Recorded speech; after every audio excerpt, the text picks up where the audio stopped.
Good morning, and thank you for joining us today on our webinar regarding poultry stress. My name is Dr. Tim Broderick, and I'm here with our Ralco poultry team,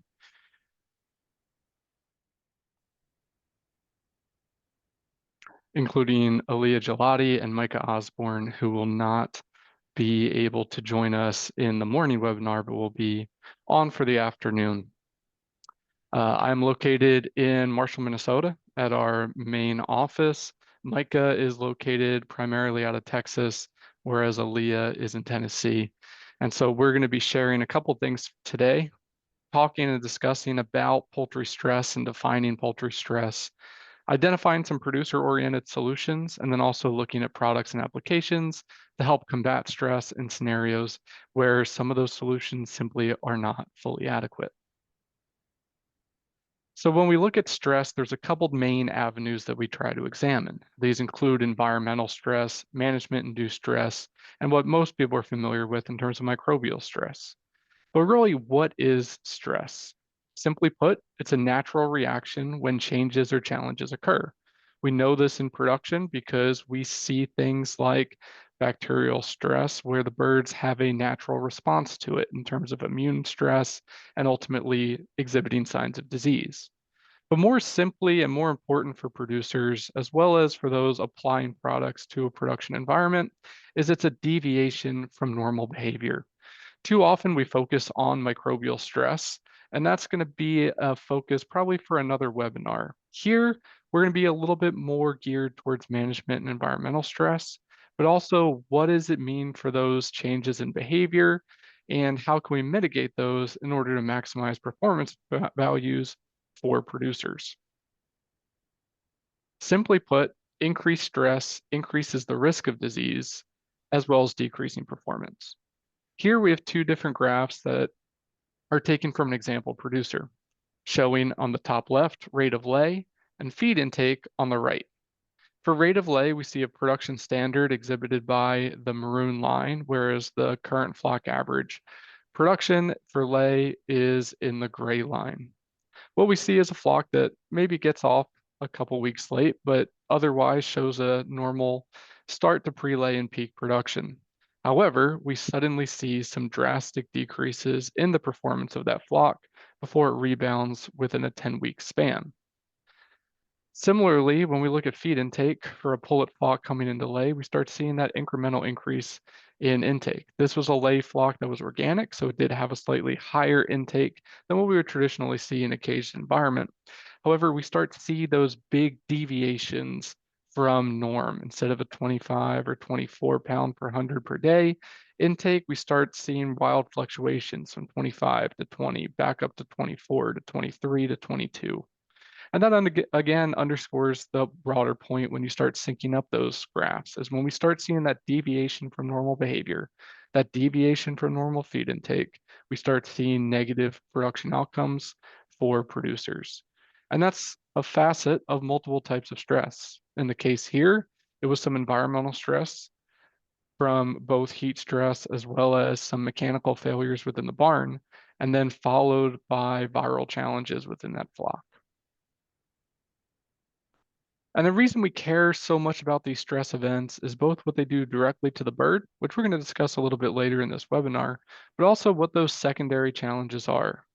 For example, when we look at intestinal cell health, damage from oxidative stress from stresses such as heat stress or from challenges within inconsistent feed intake, we start seeing the damaging effects of that oxidative stress in terms of decreasing the functionality of tight junctions. This facilitates conditions such as leaky gut, which can lead to secondary challenges within the flock. This often can be things like kinky back, where we see some of that translocation of bacteria outside of the gut into some of the joints and other areas of the bird. Similarly, E. coli is a common secondary or opportunistic pathogen. Where in a normal gut environment, we don't see that proliferation and challenge, but we need some type of trigger. Opportunistic pathogens, simply put, aren't very pathogenic until there's an opportunity. And by reducing stress, we're lowering the opportunity for those bacteria to proliferate and form some type of production challenge. And that goes within the last point, is that management of bacterial populations, the ebbs and flows of beneficial versus pathogenic bacteria, and their propensity for negative impacts when that balance is not adequately met.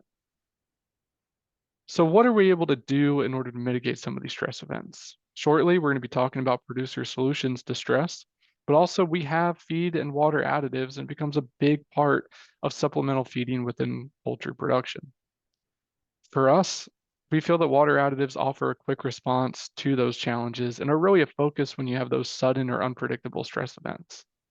Feed is great, especially for continuous feeding, encouraging a consistent intake and use in prevention. However, when you have inconsistencies in stress events and timings, a lot of unknown factors related to that challenge, water offers us an ability to get quick application that can be used for a treatment and allows us to modify the dose and duration of our protocols a lot more quickly than we do within a feed-based program. So before we start exhausting different opportunities within a feed and water and health management scenario, we first want to look at what are the basic producer solutions and management tools that you need to use in order to take that front line of defense. And that really becomes first just examining that production environment you're in. We spend a lot of money on housing these birds and creating ideal environments for them to exist and become productive within their performance cycle. This includes a lot of research done on lighting, ventilation, water quality, stocking densities, overall management practices, and nutrition. And it's important to take all these factors into account, not just within the current system, but acknowledging the pros and cons or deficits of a potential system that these birds are reared in. For broilers, that means things such as comparing the differences in a premium sidewall house to those in a curtain house or those in a two-tiered house that I've seen sometimes still in Virginia in the Northeast area of the country in terms of older styles of production. Similarly, moving into the layer side, caged operations are going to have fundamentally different challenges and stress events compared to an organic or a cage-free or even a pasture-raised operation.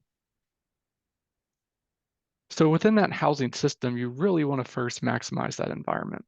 Again, that discusses the housing system itself. What are the limitations of something that's a curtain house versus a premium solid sidewall?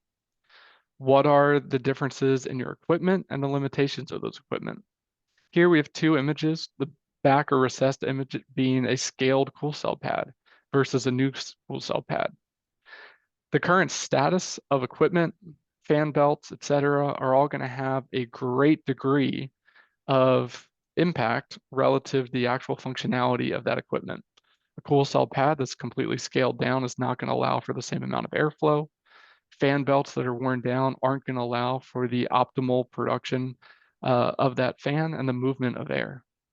The other big thing is we often think about the environment of those birds in a kind of checklist manner. Birds are either okay or they're not. The airspeed is adequate or it's not.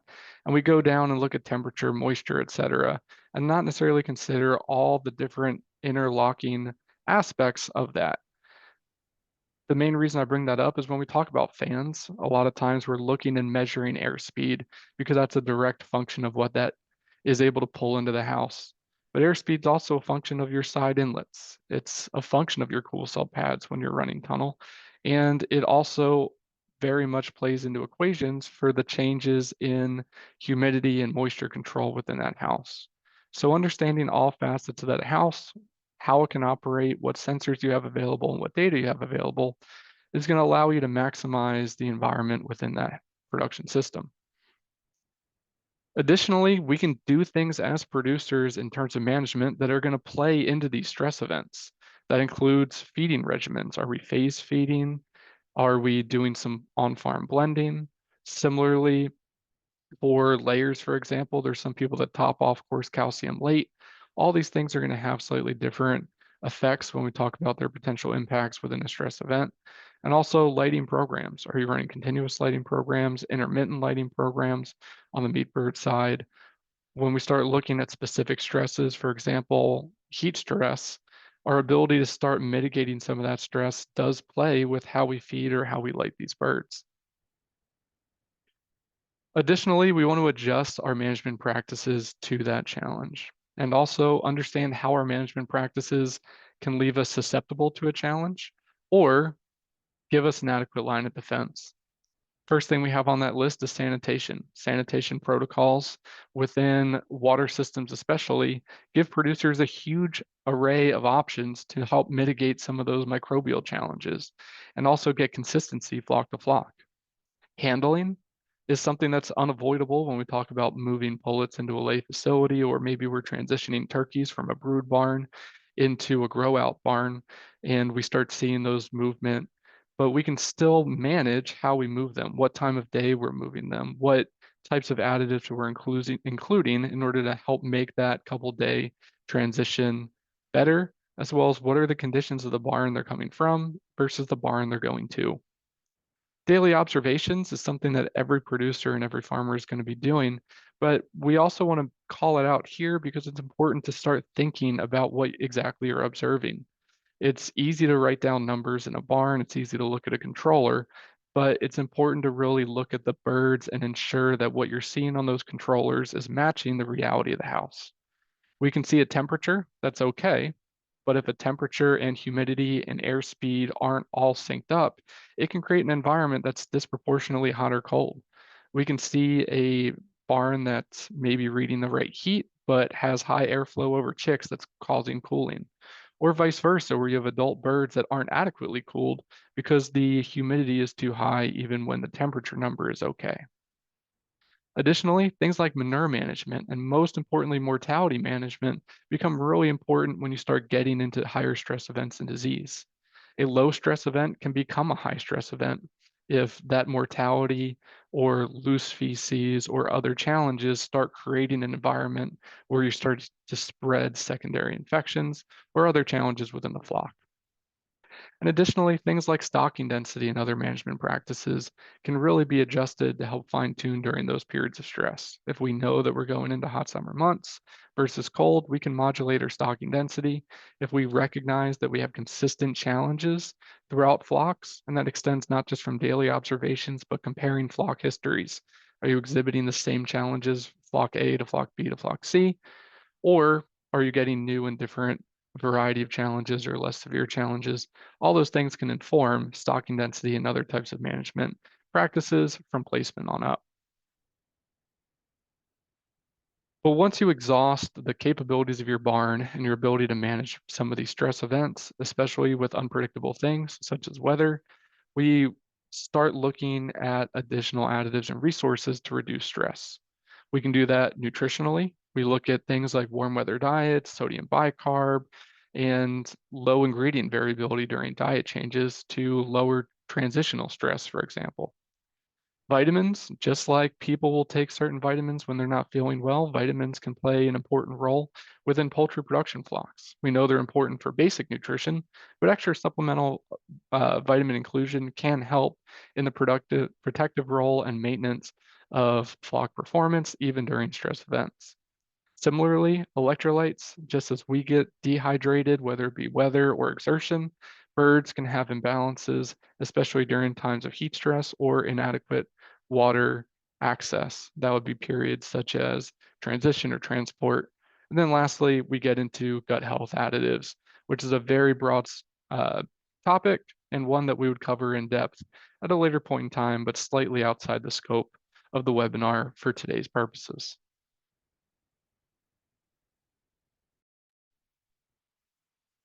All right, so Tim kind of went over some solutions on the producer level outside of Ralco, but now I'm going to kind of give you a little insight into our solution to stress.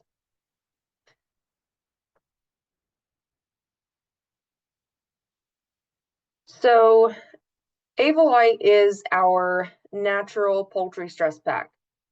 It is specifically formulated 4 times of stress to help that bird stay hydrated, stay on feed, restore those vital nutrients it may be losing by going off of feed, and then just boosting immunity to help in that recovery during those stressful times. Because as Tim said, there can be several different implications of stress, especially when it comes to the gut level and immune system function. So on top of your immune function, you're seeing things like Tim mentioned, your oxidative stress, your tight junction functionality, electrolyte imbalances, acid base imbalances, and things like that. So anytime you're having any of these challenges, heat, transitions, treatments, handling, those are all examples of times when these birds might be stressed and see some of that impact on a deeper level. And with Avi-Lyte, that's what we're trying to address. So Avi-Lyte is going to come in a 35-pound pail, a 2.5-pound pouch, and then a 0.5-pound pouch. And when we look at what's inside Avi-Lyte, it is, like I said, specifically formulated for stress. So when we look at the electrolyte blend we have in Avi-Lyte, we're really focusing on replenishing those vital nutrients and minerals that are lost, boosting your immune system, supporting things such as kidney function, fluid balance, your nervous system function, and your respiratory system function. Think of, a Gatorade type drink whenever we are, maybe running or working outside in the yard. That's what kind of your electrolyte is going to be able to do. And then we look at things like citric acid. Acidification is going to help lower the pH of the gastrointestinal tract of these birds, and that's going to create an unfavorable environment for the pathogenic and opportunistic bacteria, like Tim was mentioning, so that they don't like kind of a low pH in the gut. So it's going to be a really tough environment for them to live and to proliferate in. And then citric acid is also going to help improve nutrient absorption in the gut. Now, when we look at the vitamins, we do have several in Avi-Lyte. You look at vitamin A, that's going to help protect against oxidative stress because of its antioxidant properties. And antioxidant is a big factor in stress management. So a lot of these vitamins are going to have some type of antioxidant property to help protect against that oxidative stress and gut damage.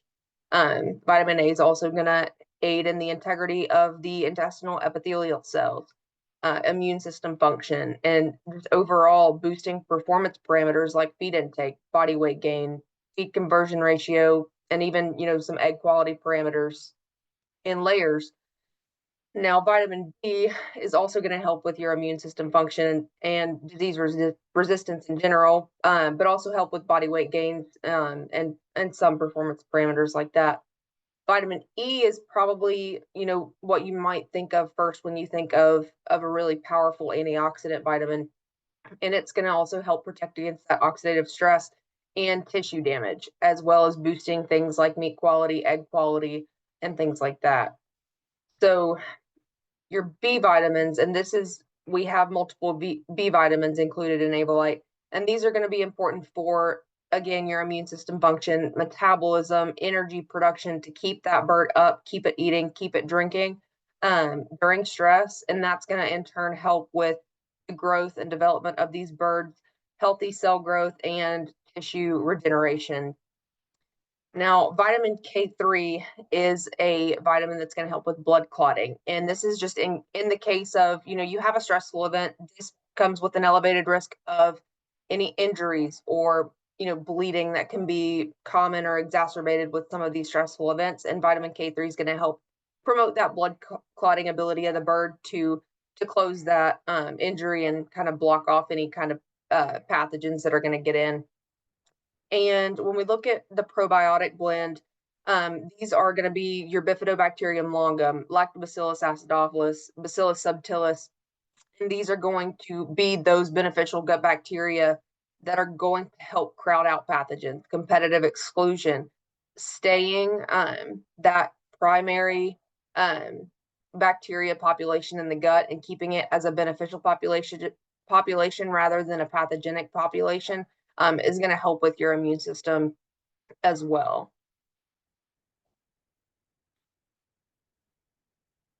So now we're going to kind of take a turn and look at some best uses of Avi-Lyte. The first off is going to be placement. So when we look at chick placement, a lot of producers are going to have an experience with 7-day mortality. It is a very important kind of parameter that producers look at. And that's because, placement as it is a stressful event.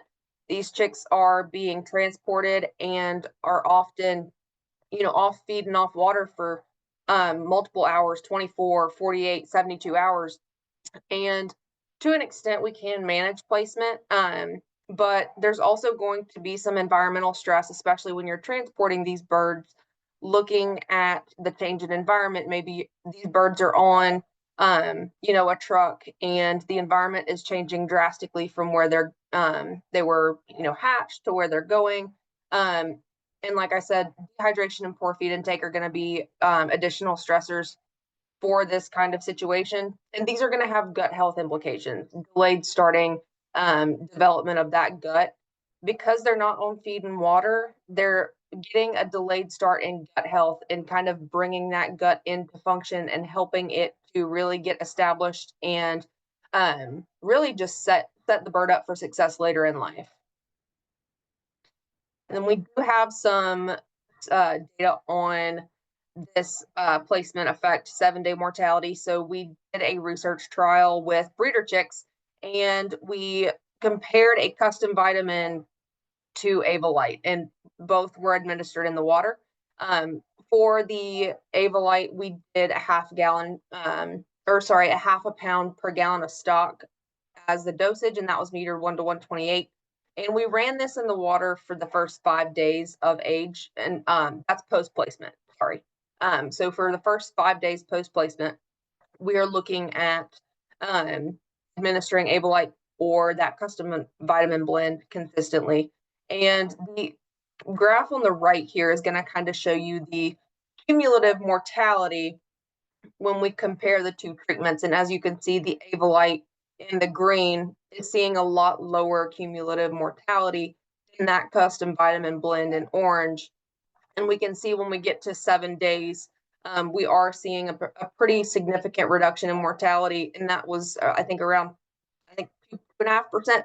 But we see it, extended out to 14 days. So not only are we affecting 7-day mortality, but we're seeing effects out to 2 weeks with Avi-Lyte. And when we look at a protocol, so when we talk about placements, we are wanting to administer Avi-Lyte, like I said, for those first 5 days after placement. That's going to really help these birds get started off well and give them just, a boost early in life when they've been off feed, been off water, and just generally been stressed during that transportation phase.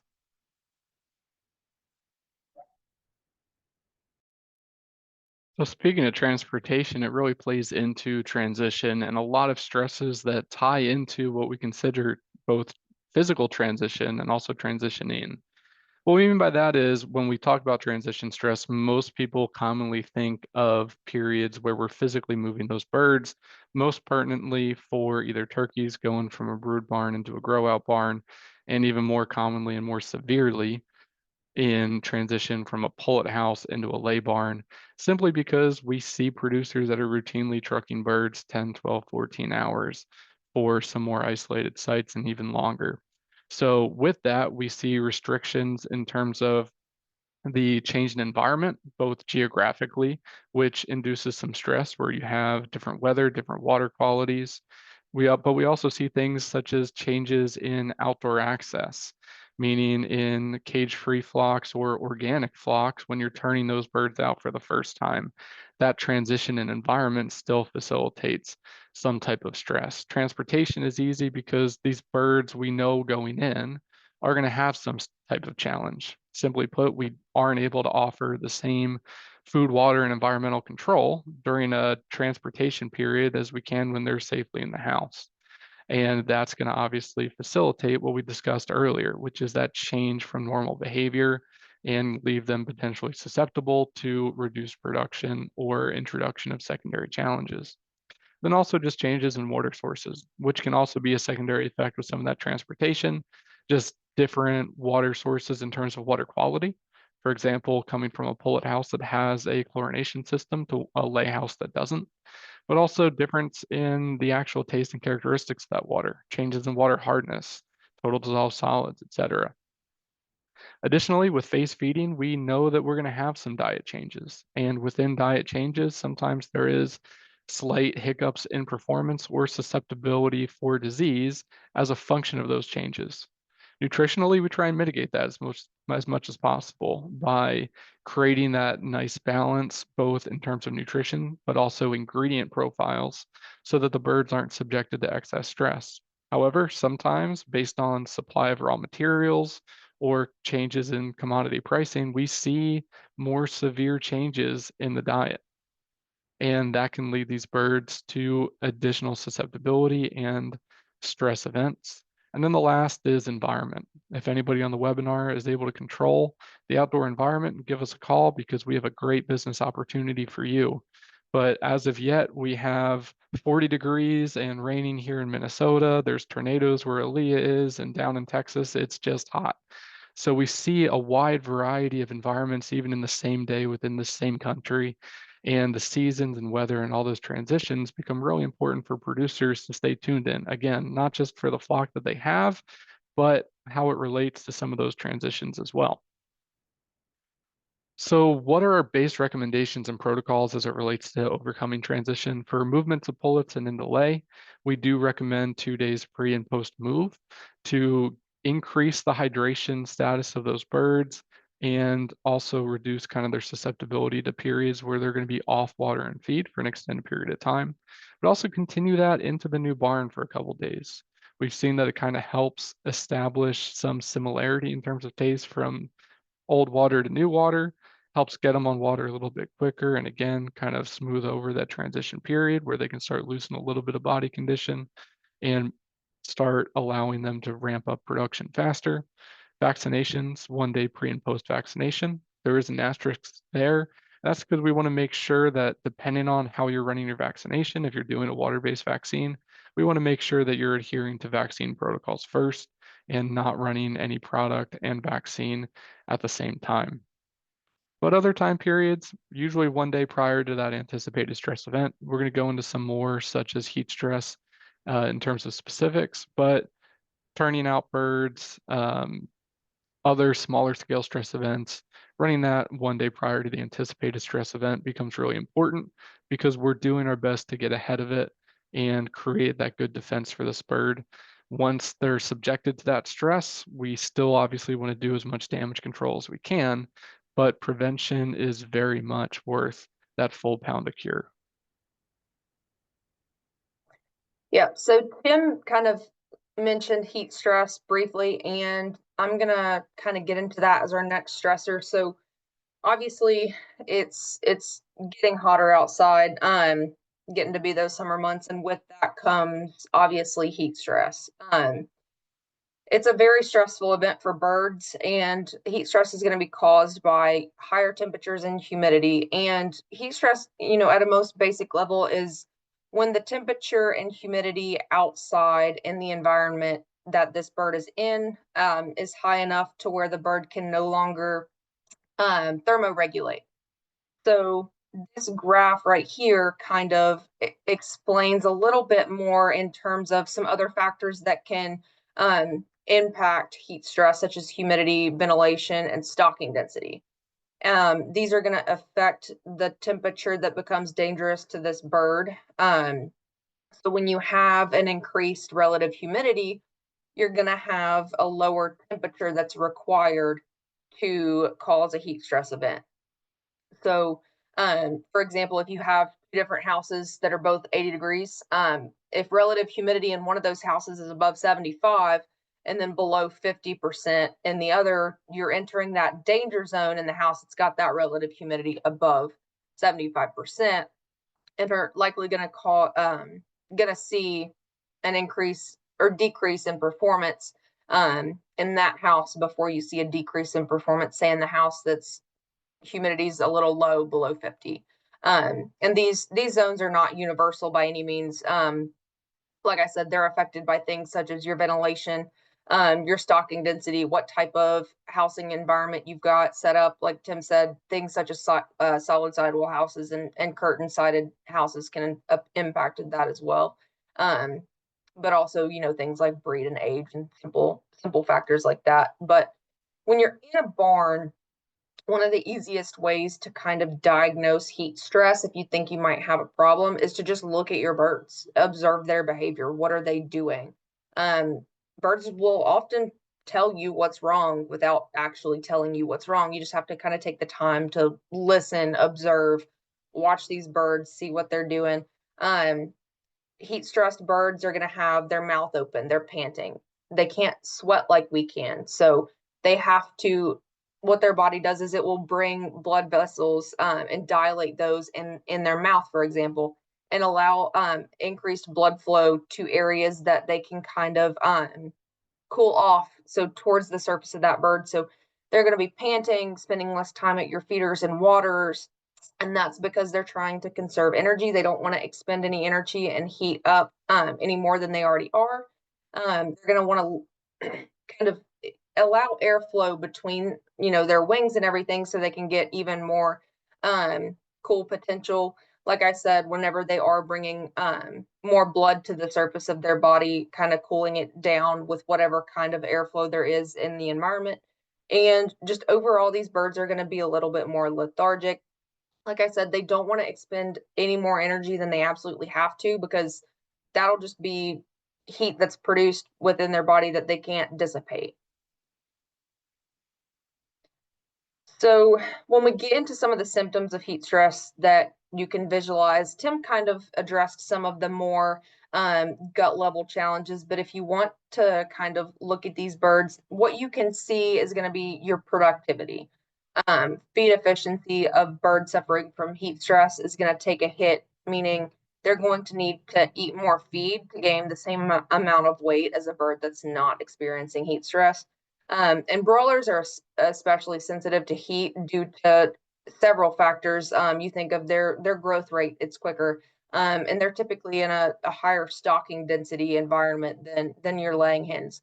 And there's studies that show that broilers subjected to chronic heat stress had significantly reduced feed intake by anywhere between like 16 and 32% lower. Um, or sorry, the 32% is their body weight decrease. Um, but we're seeing that decrease in intake, hence your decrease in body weight gain, but we're also seeing meat quality be affected. And this means, anywhere from your breast muscle yield, but also the chemical composition of that meat is going to be affected. Like I mentioned earlier, there is sort of an acid base imbalance when we look at a heat stress event, and that's going to, result in things such as acidic muscle or decreased meat water holding capacity. And when we look at, the effects to a laying hen, you're going to see production drop. These birds are not going to um, be producing as much and can decrease production by 30%. Um, Typically, it's not that high, but if you have a heat stress event that's severe enough, you can see a 30% drop in egg production, which is pretty noticeable.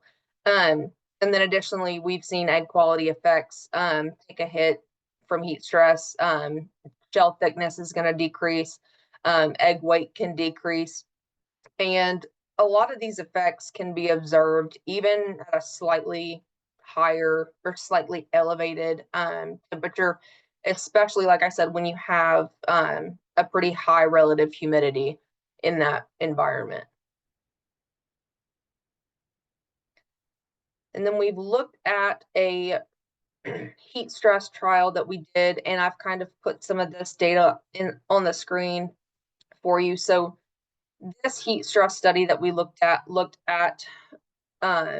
broiler chicks, and we were able to kind of extend this out a little further. So we looked at 42 days rather than the previous trial I showed, which was 14. And we dosed Avi-Lyte to these birds both continuously and intermittently, to both chronic heat stressed birds and acute heat stressed birds. So the chronic challenge was a more cyclical challenge where we would increase the temperature throughout the day and bring it to a higher level, just not anything crazy high, but have that elevated temperature pretty consistently throughout the day. And then it would drop back down at night. And when we looked at comparing the control group of birds, which did not receive any kind of dietary treatment or supplement in the water, we did see kind of a peak in mortality at the day 14, but especially when we are looking at the long-term effects of heat stress, especially a chronic challenge like is typical during the summer, say, you have a pretty constant elevated temperature on the outside, so we're seeing that inside the barn. And when we look at that black line, you see the controlled diet really did see a pretty high spike in mortality by day 42. But when we have Avi-Lyte added into these birds' water, we're seeing a pretty drastic decrease in the cumulative mortality of these flocks. And then when we look at our acute challenge, this is where we had a short period of time where we increase the temperature very significantly. So say you have just a really, really hot day. It's like 105 degrees outside. It's going to be even hotter in that barn. And so we had this one short period where we increased the temperature pretty significantly higher than we did in the chronic challenge. And we saw a huge increase in mortality. We had nearly 50% mortality in the birds that were not receiving any type of treatment or water additive. But when we look at the birds that were getting Avi-Lyte consistently, their mortality was under 10%. And now when you compare 50% to 10% mortality, that's a pretty huge advantage when you're looking at an Avi-Lyte product in the water, especially when you have some of those more severe hot days outside.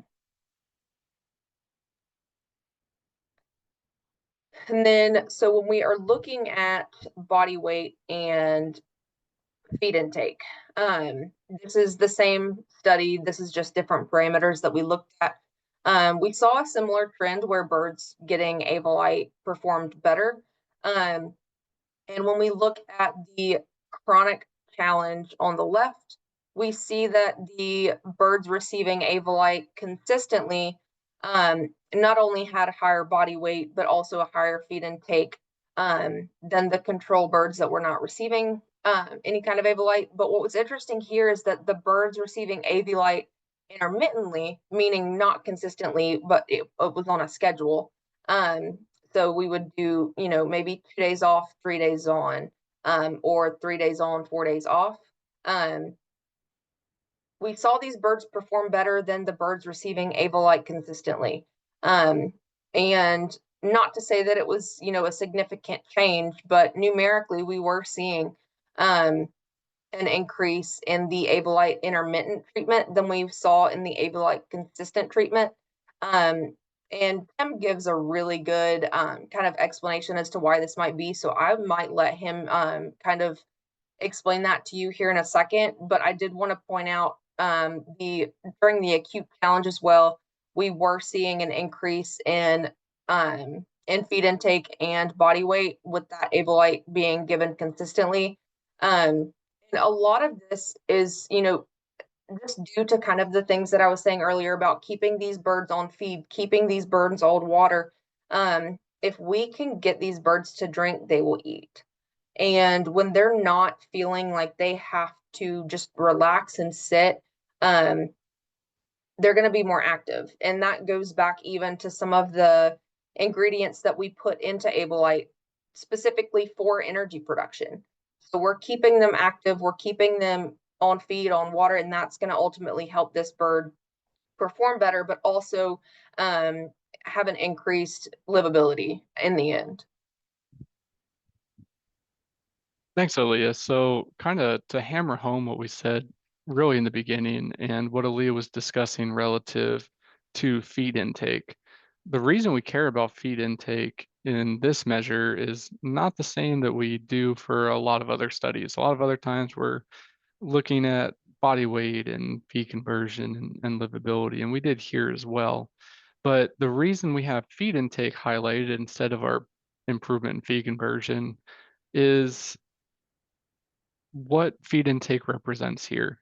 And as Alea mentioned, if those birds are on water, we usually see a pretty good relationship on about 2 to 1 between feed and water intake. And if we're able to maintain feed intake and, as we said from the beginning, that normal behavior, you're going to have birds that are then reaching to their full genetic potential.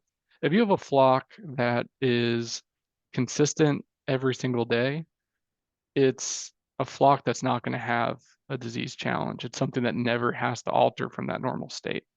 And that's where Avi-Lyte administration for us during heat stress becomes an important tool to help maintain normal behavior because they're able to then facilitate that normal intake. They're eating normally, they're drinking normally, all those secondary effects become a little more mitigated and they're able to deal with that challenge. Now, the one thing that was interesting that came out of that is that difference between intermittent and consistent application. For this challenge specifically in this research trial, what we ended up seeing was for the intermittent treatment that we were really coming in 1 day before that heat stress and then giving them Avi-Lyte through the duration of that heat stress period. Then we would give those birds a couple days off and then start that cycle again. And that cycle would repeat throughout the 42-day production cycle. And that's pretty normal with what we see in most areas of the country. Texas may be a little bit different where they just see 100 degrees in June and it doesn't stop until October.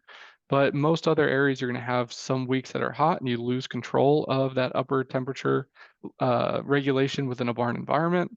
But then at night, it cools off. And then maybe a couple days, you get some break as a front rolls in. And when we gave Avi-Lyte consistently, we did see a noticeable improvement, better livability. We saw better gain compared to the untreated control, but it starts becoming that consistent application of all those different benefits within the bird, whether they truly needed them or not. And we feel that there's a chance that there's some changes to where the bird kind of relied on those excess nutrients to become kind of resetting a new baseline to where when it became heavily challenged again, a couple days later, all of a sudden that baseline has changed a little bit and it's still subjected to slightly more perceived stress, if you will, compared to the birds that are now perceiving additional stress, but as they're perceiving that additional stress, that additional resource, in this case, Avi-Lyte, is coming to help mitigate that stress and a bunch of different pathways associated with it as well. And that's really for us reflective in those recommendations that we shared and are going to go into a little more detail on the heat stress event here as well in terms of what does that look like for producers, and that's 1 day before the anticipated stress and continuing up to 3 days after the heat stress event ends, but it kind of depends on the heat stress event. The more serious the heat stress, the longer we tend to keep those birds on it. But the biggest key for us is the 1 day before, and then at least through the anticipated heat stress. You don't have to keep them on product the entire time. If you're seeing periods where there's a break in weather or a lower degree of stress on those birds, you're definitely able to lower or exclude product during those periods of time and then simply reintroduce to the flock as needed. So the last thing we're going to kind of discuss is secondary bacterial challenges and pathogenic issues relative to that stress event. And I said in the beginning, we're not really going to cover a lot on the microbial side simply because we're talking more about nuances of specific disease, whether it be protozoal, microbial on the bacterial side, or viral. And there's just a lot of nuance between a lot of those diseases. And there's ones that are related to stress events, and then there's ones that are occurring on their own. And so for us, we're just going to kind of showcase or highlight one approach relative to when you have a stress event and it leads to a true microbial challenge or some type of break. The data here that's going to be presented is from a commercial organic layer operation, um, flock size of 102,000 birds per house. And what we end up seeing is a case of focal duodenal necrosis, or FDN. And this is highlighted by increases in average daily mortality, depression in case weight, and lowered production within a flock. Here we have average daily mortality in the line in red, and we start seeing evidence of disease symptoms, both in terms of performance decline with a elevation in mortality at week 32, but also clinical signs of disease with the introduction of the lesions associated with FDN at necropsy from a veterinarian. In order to combat this challenge, the producer for the first 3 or 4 weeks tried a couple interventions that were not successful. We see sustained high mortality within the flock. We then implemented a health program with two main of our essential oil products, one being oregano and the second being Prosperio. And we use them for two different facets, one really for treatment and one for recovery. Oregano to help reduce Clostridium, which is the main causative agent in focal duodenal necrosis. And that was over a 10-day period at a step program ranging from 5 to 7 ounces per gallon stock. And after that 10-day period, we introduced Prosperio in the feed for 2 weeks to help recover after that stress event and maintain both a reduction in terms of pathogens within the gut, but also some prebiotic to help rebuild some of those gut tissues and structures that were damaged in the necrotic aspect of FDN. And what we end up seeing is a sudden decline in mortality with the introduction of oregano. It did spike at the end, and that's in the second weekly reading. That was really a kind of staving off of week 36 and week 37 mortality that manifested in week 38. What I mean by that is the initial reduction didn't all of a sudden spare every single bird, but instead some birds that were probably destined to pass away in week 37 just kind of got prolonged and all that mortality piled into week 38 statistically. But then we see that sustained reduction in mortality and a return to house norms of about 5 birds per day. In terms of production, we have egg percent outlined in orange and blue representing case weight.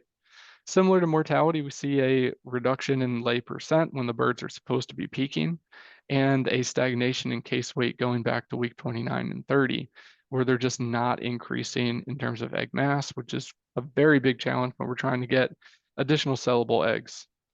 With the application of oregano during that treatment phase, we see a slight increase in egg production, and at the end of that 10 days, a slight bump into case weight.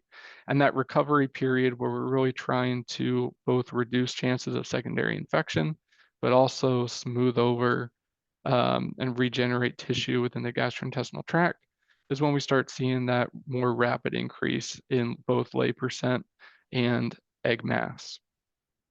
And the reason we share that data is when we talk about stress events, for the most part, when we talk about chickens, they don't have to worry about the economy. They don't have to worry about retirement planning or getting their kids to T-ball, but they do have to worry about a lot of small scale stresses that occur just from natural management and even our best practices. There's nothing we can really do to move farms closer to each other or source chicks closer than what they already are. We already see people that are having to transport birds a long ways away. We have little control over the weather, even though we try and develop houses that are as efficient and optimized to bird performance. And as much as we try and sanitize and operate best practices, we still see disease pressures that are sometimes outside of our control. So when you take into effect environment managed microbial stress, we primarily use Avi-Lyte to help get ahead of those stresses, especially with heat stress or transitions or placements, things that we know are coming or can have a little bit more planning to. But some of those secondary effects still can't be fully mitigated or are still subjected within a flock. And that's where more direct disease interventions become important. And in this example, that's products for us like Oregano and Prosper. There's a lot of other opportunities on the market, depending on what type of style of production, whether it's layer, broiler, turkey, and the style of operation in terms of limitations. Antibiotic-free, organic, NAE, etc., are all going to play a role in what the best other health outcomes are for flocks and producers. So with that, Ali and I would like to answer any questions that you guys have. Feel free to drop it in the chat. I think we saw one or two come up that we'll address. Otherwise, we're always happy to take any questions either by email or phone. So if you're thinking of any later in the day or in the week that are pertinent to you or that you have additional operational details for, please reach out. We'd be more than happy to answer. Alea, if you want to, I think, take the first question. Yeah, so the first question was relating to use of Avi-Lyte with a water treatment. So yes, you can use Avi-Lyte with water treatment, or your water sanitation program. What we do recommend though is using it as different stock solutions. So don't combine Avi-Lyte with whatever kind of chemicals you're using in a water treatment plan. Put it into a different stock solution so you're not getting as concentrated of a reaction there. So separate stock solutions, you should be fine. We've done some work looking at different chemical treatments for water and any possible interactions it has with Avi-Lyte. We have not really seen anything, but we don't recommend you use it with a vaccine. So that's kind of a summary of water treatments. But if you have any questions about specific chemicals or anything specific that you're doing with your water, definitely feel free to reach out to us and we can get you some more specifics depending on what you're using. Yeah, obviously vaccination programs, you're going to always want to default first to the recommendations of those vaccine manufacturers, and it's going to be dependent on style of vaccination, et cetera. But as Alea mentioned, most water sanitation programs we're good with, but if you have any other specific product questions, feel free to let us know. And we'd be more than happy to do some testing if we don't already have the data included. Another question that we saw is differences in electrolyte pack versus Avi-Lyte. And I guess they're asking more in terms of more specific uses.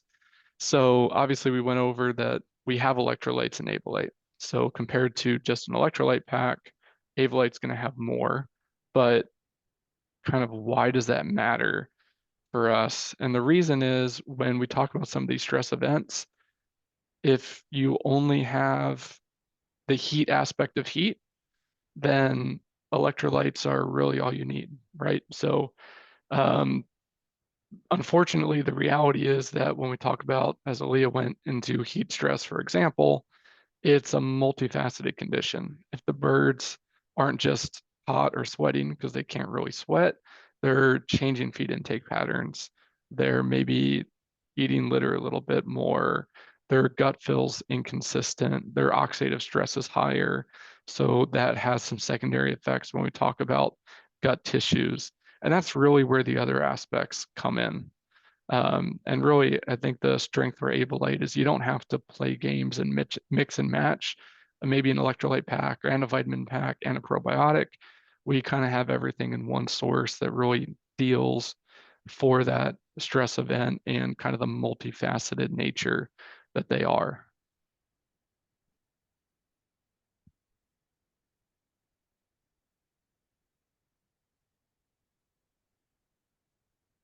All right. So unless we see any other comment in the last minute, I appreciate everybody's time this morning. And again, feel free to reach out with any additional questions or needs. Thanks, y'all.